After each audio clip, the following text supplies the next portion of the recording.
Ojo que esto se puede extender por toda Europa porque hay lugares donde hay gente que empieza a estar muy cansada de todo lo que está sucediendo. Pues mira, vamos a hablar del tema que yo le he llamado crisis migratoria, que él habla de emergencia migratoria, y os voy a poner este tuit que ha puesto Talib Ali-Salem.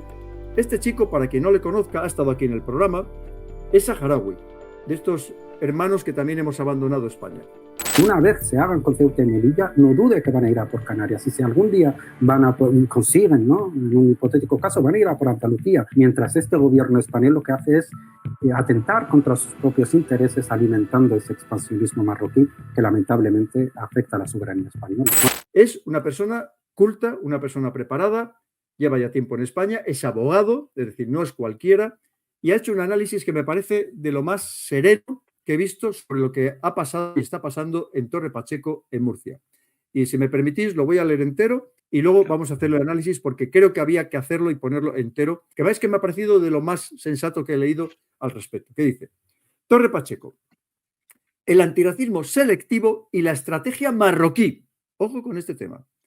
Un anciano ha sido agredido en Torre Pacheco. El agresor, un joven marroquí. El hecho, grabado. Las reacciones, inmediatas. La narrativa, predecible. La izquierda mediática se lanza a denunciar el auge del racismo, la extrema derecha y la islamofobia. Hay que frenar ya esta insoportable violencia racista y para eso hay que regularizar inmediatamente a todas las personas que están viviendo aquí. Nadie sin papeles. Hay que cortarle el grifo a la ultraderecha y hay que cortarle el grifo a los discursos racistas. Los mismos de siempre, con los mismos objetivos, con el mismo guión. Pero aquí no hay ningún auge. Lo que hay es hartazgo. Lo que hay es un Estado, Marruecos, que ha hecho de su inmigración una herramienta de presión política y una parte de su diáspora una extensión blanda de su aparato de control. Y lo que hay sobre todo es una izquierda cobarde, domesticada y selectivamente ciega. Ve racismo en un tuit crítico, pero no ve supremacismo en los vídeos de marroquíes ondeando su bandera en suelo español tras agredir a un anciano. Sí, se han ondeado banderas marroquíes en Torre Pacheco, no por nostalgia, por territorio, por dominio, por desafío, por supremacismo colonial. Hay algo que no se quiere decir en voz alta, pero que muchos en silencio ya piensan. El proyecto integrador está roto. Y lo que han roto quienes no vinieron a integrarse, sino a expandirse. Marruecos no ha exportado ciudadanos, ha exportado agenda. No ha mandado familias necesitadas, ha desplazado una ideología. La misma que ocupa mi tierra, el Sáhara Occidental, que oprime a su propia prensa y que alimenta en Europa una red clientelar de obediencia, chantaje y tribalismo. Y se pregunta, ¿y qué hacen los colectivos antirracistas? Lo de siempre, callar. Callan cuando saharauis son amenazados. Callan cuando activistas son perseguidos por marroquíes en España. Callan cuando en las calles de Barcelona la criminalidad tiene rostro y nacionalidad. Pero denunciarlo es fascista, nazi y ultraderecha. Callan porque el problema no es el racismo, sino quién lo sufre. Y si no eres útil a su causa ideológica, no mereces ni una línea de apoyo. Es curioso cómo funciona la indignación selectiva. Si un español reacciona ante una agresión de un anciano, es un nazi. Si un marroquí agrede, es un caso aislado. Si un barrio se defiende, es extrema derecha. Si ondea banderas marroquíes del régimen del dictador Mohamed VI en suelo español, es expresión cultural. Hipocresía con mayúsculas. Lo que está ocurriendo no es nuevo. Forma parte de un modelo calculado. Victimizar a la comunidad marroquí cada vez que alguien osa denunciar lo obvio. Mientras tanto, se criminaliza toda crítica, se anestesia la conciencia y se vacuna a Marruecos de cualquier responsabilidad. Y si alguien se atreve a hablar claro, lo llaman ultraderecha nazi. Así se ha construido el nuevo totalitarismo moral.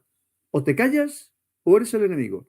Y mientras tanto, España arde. Arde en la confusión. Arde en barrios donde la ley ya no es la Constitución, sino la ley del más violento. Arde en discursos institucionales que prefieren proteger sensibilidades ajenas antes que los derechos de sus propios ciudadanos. Arde mientras Marruecos gana terreno simbólico, económico, político y ahora también callejero. Torre Pacheco no es un caso aislado, es un síntoma, un espejo, una advertencia. Y quien no quiera verlo, que mire mejor, porque la bandera marroquí que ondearon esta noche no representa a un pueblo, representa a un régimen.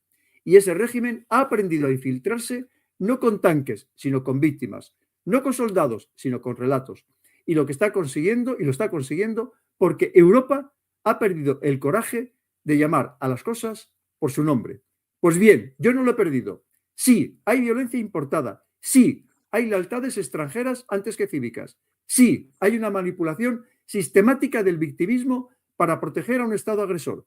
Y sí, me puedes vomitar tu odio y falta de argumento en forma de nazi ultraderechista para dejar evidente de dónde procede el autoritarismo nazi. De ti. Y mirad lo que le está pasando a Taleb al-Islam. Dice, este es el mensaje que emiten marroquíes en España a sus compatriotas. Y dice literalmente, saludos querido, te ruego que publiques en tu página una orden a todos los marroquíes en España para que un marroquí voluntario mate al imbécil de Taleb lo antes posible. Gracias. ¿Cómo lo veis, queridos amigos? Esto es un golpe en la línea de flotación del relato progresista, porque, claro, el relato progresista viene a decir que las diferentes minorías étnicas, sexuales, religiosas, son un bando en el que están todos a una, son los buenos, que se enfrenta contra todo lo malo del mundo. Lo heteropatriarcal, cis heteropatriarcado, el hombre blanco, eurocéntrico, español, cristiano, androcentrista, falocéntrico, coitocrático, y todas las palabras que se le ocurran, ¿no? Y luego vemos que en la realidad hay minorías que también están enfrentadas entre ellos y que un saharaui puede denunciar que los marroquíes sean problemáticos. O sea, quien diga que un marroquí o un grupo de marroquíes es problemático no necesariamente va a ser un hombre blanco racista y fascista, sino que puede ser también una minoría étnica racializada, como dicen los de izquierdas, el que se queje de eso, como en este caso, ¿no? Como el caso del saharaui. Y esto les descoloca mucho, porque la dialéctica que tienen es que todo lo que está pasando, por ejemplo, en Torre Pacheco, es que creo que es complicado y que implica varios niveles de análisis. Hay un nivel de análisis étnico, desde luego, hay un nivel de análisis de la justicia popular versus la justicia y las fuerzas de seguridad oficiales, si hay un déficit de seguridad del que el Estado debe hacerse responsable o no, si la inmigración está ahí por una inmigración invasiva por parte de Marruecos o bien porque las patronales de la zona, por ejemplo de Murcia, se han estado forrando durante estos últimos años de traer inmigración en cualquier... O sea, hay un análisis multifactorial que pide esta situación, pero de entrada descoloca mucho al simplismo que quiere ejercer cierto sector de la izquierda el hecho de que veas a un saharaui y no a un hombre blanco quejarse de la conducta de ciertos marroquíes. Mira, yo lo primero que quiero decir, perdóname Fernando, sí, que quien diga que España es un país racista y xenófobo, miente. Significa que ha viajado muy poco por el mundo. En Europa hay países que son infinitamente más racistas y xenófobos que España, que no vamos a citar, pero los conozco muy bien, a todos ellos, incluso con nosotros, con los españoles. Pero no lo es, no lo es. España somos un país abierto, un país tolerante, un país de verdad, de hacer amistades con todo el mundo. Pero el problema es que queremos que el que venga aquí cumpla con los mismos principios que nosotros, con los mismos valores, que cumpla la legalidad que tenemos que cumplir el resto de los españoles. Que si no se integra, por lo menos que se incorpore a la sociedad. Y si solo pedimos que no intente modificar nuestra sociedad, que no intente modificar nuestro modo de vida. Pero esto lo está pasando, sabéis, que están cambiando el discurso en Alemania, lo están cambiando en el Reino Unido, lo están cambiando en Francia, lo están cambiando en Bélgica. Ya no te voy a contar en países como Australia, porque esto empieza a desbordar, esto empieza a superar todo lo racional, todo lo que estamos viviendo. Porque evidentemente, no lo olvidemos, así como antes decíamos de nuestros hermanos de América, la civilización hispana, vienen aquí y se integran y no modifican nada, la realidad es que hay culturas, etnias y religiones que primero vienen a aprovecharse mayoritariamente del sistema social. Y ahí lo tenéis, que a quién le dan las casas de protección oficial o las casas públicas, las casas de las que ofrece el gobierno, quién se lleva la mayoría de las ayudas sociales.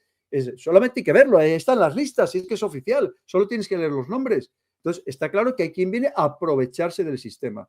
Y podía contar muchas anécdotas que a mí me han contado los Mossos de Escuadra, que me han contado los Echarnas, todo lo que está pasando en las distintas partes de España, por supuesto.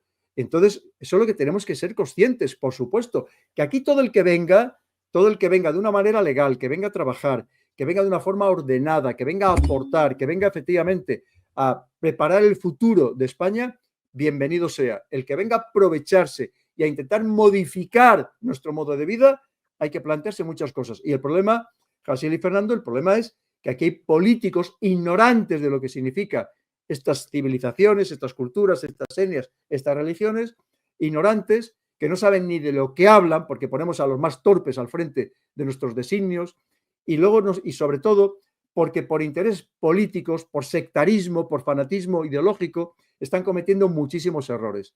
Perdona, Fernando, que te he interrumpido. No. A ver, yo he seguido esta noticia todo lo que he podido y en los medios, además, más progres que he podido encontrar en las redes sociales.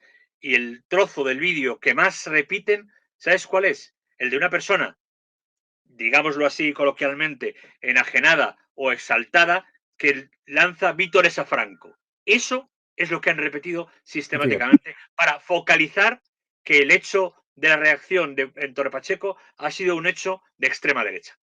Sí. En lugar de poner... Incluso diciendo que luego lo han desmentido los propios de allí. Correcto. Diciendo, no, es que han ido grupos ultras para intentar magnificar el problema. Y decía la gente, ¿qué grupos ultras? Y somos los de aquí, que estamos hasta el gorro de todo lo que está pasando. Pero eso ocurre también en Canarias y la gente no lo sabe. La prensa, incluso la prensa canaria, no lo dice. Y los conflictos, llamémosle entre los, por favor, entender, entre los inmigrantes no los subsaharianos, por favor, que quede clarito.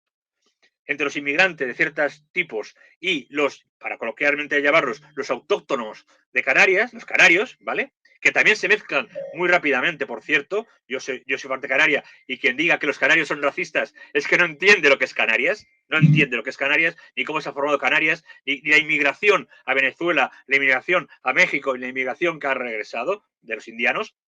Pues al final ha habido unos conflictos en los que ha habido muertos. Ha habido muertos y la gente no lo sabe.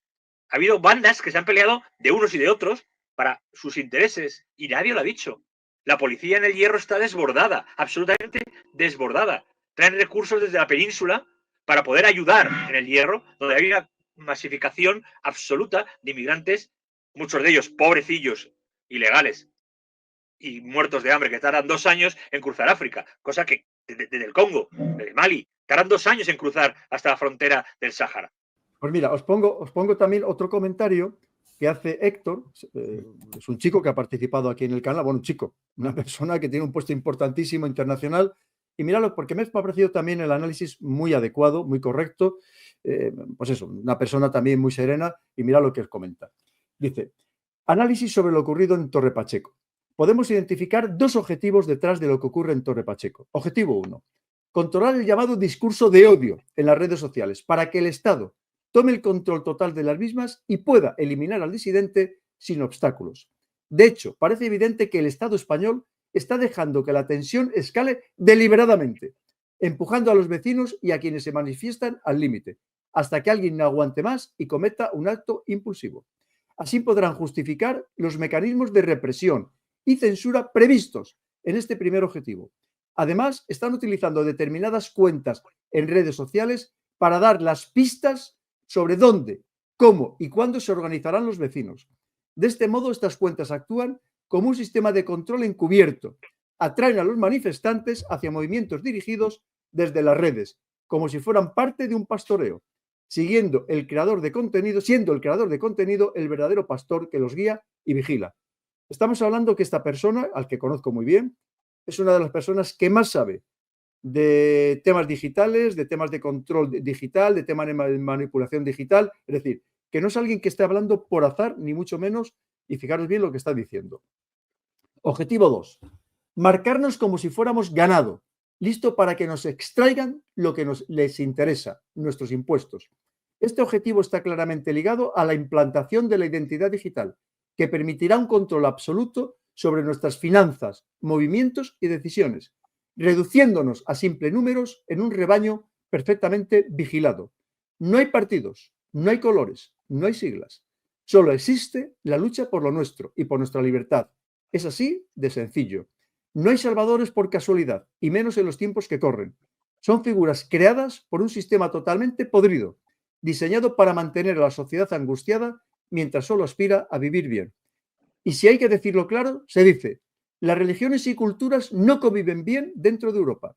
Cuando un inmigrante llega a un país, es el inmigrante quien debe adaptarse al país, a su gente, su cultura y su modo de vida. No es el país quien debe fragmentarse en 200 identidades distintas para contentar a una minoría. ¿Cómo lo veis, queridos amigos? Tiene razón. Y eso no es incompatible con aceptar la diversidad y la expresión cultural de quien pueda venir de una manera normal, como siempre yo que tengo venga familia. sin imposiciones y sin querer modificar la sociedad acogida. Fernando. Correcto, correcto. Yo recuerdo, yo tengo familia inmigrante que emigraba a Alemania y los llamaban Svarkov, cabezas negras, como si fueran turcos, ¿vale? Y se integraron perfectamente y no modificaron. O familia que yo he tenido en Suiza, donde también les escupían por la calle y se integraron perfectamente también. Por tanto, no se trata de aceptar la diversidad, sino aceptar que con la diversidad también tienes que tener un respeto hacia donde estás. Y eso Total. Los españoles lo hemos vivido desde hace miles de años. Primero, tú ibas, mira, yo, como sabes, viví en Estrasburgo. En Estrasburgo todavía, bueno, primero tienes que tener cuidado con lo que hablabas porque hay muchísima gente te entendía perfectamente porque eran precisamente descendientes de españoles. Pero no solamente eso, estaban todavía los barrios donde habían vivido los españoles y todavía había equipos de fútbol que tenían el Atlético no sé qué, el Real no sé cuánto, todavía seguían teniendo esos nombres. Pero no solamente eso, allí ibas a un hospital y resulta que la enfermera que te atendía, sus padres eran españoles. Ya estaba totalmente integrada porque se había casado con un francés. Esa es la realidad. Y nosotros no modificamos nada, nos integramos. Y el que no se integró, porque es verdad, había personas también españoles que llegaban y decían, mira, yo no quiero aprender el idioma, aprendo lo básico, yo voy a mi trabajo, me vuelvo y en cuanto pueda me vuelvo para mi país, para España. Pero no molestábamos, no incordiábamos, no decíamos que las procesiones no debían pasar por aquí porque me molestan, o no pedíamos una comida especial, o no hacíamos nada diferente, Fernando, no incordiábamos. Y no olvidemos que hay otras, oye, que vienen y efectivamente quieren imponer sus normas. Y que hay mujeres que van ligeras de ropa y empiezan a molestarles porque no coincide con su manera de entender la vida. Y ya, es que ya es el colmo, ¿no? Entonces, ojo con la deriva que podemos tomar porque puede ser muy peligrosa, Fernando. Jasiel, ¿cómo lo ves? Pues mira, la primera reflexión que tendría de esto sería el enajenamiento que estoy viendo digamos, hay dos grandes bandos que están comentando toda esta cuestión, que sería la izquierda y la derecha, ¿no? Concretamente los más exaltados de cada uno. Y estoy viendo como dos fantasías, dos realidades. En psicología esto se le llama fantasía compartida, cuando un colectivo comparte una misma narrativa que es un poco delirante, ¿no? Por un lado hay una en la izquierda que es la idea de que hay hordas de nazis y de gente fascista, ultraderechista, que está saliendo a la cacería de los inmigrantes, que no digo que eso exista y que pueda haber por ahí, de hecho han salido fotos de alguno que lleva símbolos nazis y tal, entre todo este fenómeno mezclado de por medio. Pero es una fantasía, es la fantasía típica de la izquierda de que viene la ultraderecha, que vuelve el fascismo y que no sabe interpretar una situación donde está habiendo un fenómeno de contestación popular, principalmente de vecinos, no de grupos nazis esotéricos que vengan de otros lugares del país, que también habrá alguno de eso, no digo que no, pero principalmente una reacción de un grupo de vecinos ante unos acontecimientos violentos o ante unos conflictos entre diferentes comunidades que hay allí.